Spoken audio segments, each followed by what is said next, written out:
நீங்கள் என்னடா ஹோம்ஒர்க் பண்ணுறீங்க? காலையில் 5:30 மணிக்கு எழுந்து ஹோம்ஒர்க் பண்ணுறது யார் தெரியுமாடா? அவங்க அம்மாடா கண்ணு. 5:30 மணிக்கு எழுந்துக்கிறான், காலையில் ஹோம்ஒர்க் ஸ்டார்ட் பண்ணுறான் உங்களுக்கு சாப்பாடு கட்டுறது. எத்தனை பேர் சாப்பாடு கட்டிட்டு ஸ்கூலுக்கு போகிறீங்க? கை தூக்குங்க. நீங்களா கட்டிட்டு போகிறீங்க? கட்டி கொடுக்கறது யாரு? அம்மாடா. டிஃபன் பாக்ஸ் மூடிய போட்டு ஏதாவது ஒழுவி இருக்கான்னு பார்த்து தொடச்சி அனுப்புறாடா கண்ணு உங்க அம்மா. 5:30 மணிக்கு ஹோம்ஒர்க் ஸ்டார்ட் ஆகுது. அம்மாவுக்கு தெரியுது என் வீட்டில் என் பையன் தான் வளர்றான், என் பொண்ணு தான். ஆனா மாணவன் மாணவி அந்த டீச்சருடைய பையன் என் வீட்டில் வளர்றான்னு அம்மா கண்டுபிடிச்சிட்டா. அவ சாப்பாடு கட்டுறதுக்கு அவ பையனுக்கு இல்லை, அந்த டீச்சர் அம்மாவோட மாணவனுக்கு சாப்பாடு கட்டுறா. ஏன்னா ஸ்கூல்ல போய் ஒர்க் பண்ணணும், அந்த குழந்தை கிளாஸ் ரூம்ல உட்காந்து கவனிக்கணும், உடம்பு தாங்கணும். டீச்சருக்கு உதவி பண்றாங்க. அம்மாவுடைய ஹோம்ஒர்க்கு ஸ்கூல் ஒர்க்கா மாறுது மாணவனுக்கு. டீச்சர் நிம்மதியா பாடம் எடுக்கிறாங்க.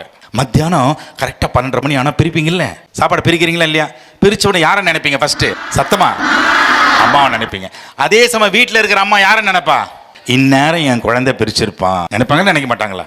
வீட்டில் இருக்கிற அம்மா கரெக்டா நினைக்கிறாங்க, நீங்களும் அம்மாவை நினைக்கிறீங்க. அம்மாவுடைய அந்த எனர்ஜி ஃபுட்டு டீச்சருக்கு பாடம் எடுக்கிறதுக்கு இது உதவி பண்ணுது, ஸ்கூல் ஒர்க்கா மாறுது. அதே மாதிரி தான் டீச்சர் பாடம்லாம் எடுத்து அவங்க பேக் பண்ணி அந்த ஞானத்தை ஒரு நோட் புக்கில் வச்சு வீட்டுக்கு அனுப்புறாங்க. அம்மாவுடைய ஹோம் ஒர்க்கு ஸ்கூல் ஒர்க்கா மாறுச்சு, டீச்சருடைய ஸ்கூல் ஒர்க்கு வீட்டுக்கு வந்து என்னவா மாறுது? ஹோம் ஒர்க்கா மாறுது. ஆனா நீங்க பாக்குறதே இல்லையே. அம்மாவோட டிஃபன் பாக்ஸை பிரிச்சிங்க, டீச்சரோட ஞான பொட்டலத்தை பிரிக்கிறதே இல்லை கண்ணு. வீட்டுக்கு போன டீச்சர் நினைக்கிறான், இந்நேரம் என் குழந்தைங்கள்லாம் வீட்டுக்கு போய் கை காலை கழுவிட்டு பொட்டலத்தை பிரிச்சிருப்பாங்க, டைரியை பிரிச்சிருப்பாங்க, ஹோம்ஒர்க்கை பிரிச்சிருப்பாங்கன்னு கேட்குறான். ஆனால் பிரிக்கிறதே இல்லைடா கண்ணு. இனிமேல் நாங்கள் பிரிப்போம், கை தட்டுங்க இல்லைன்னா தட்டாதீங்க.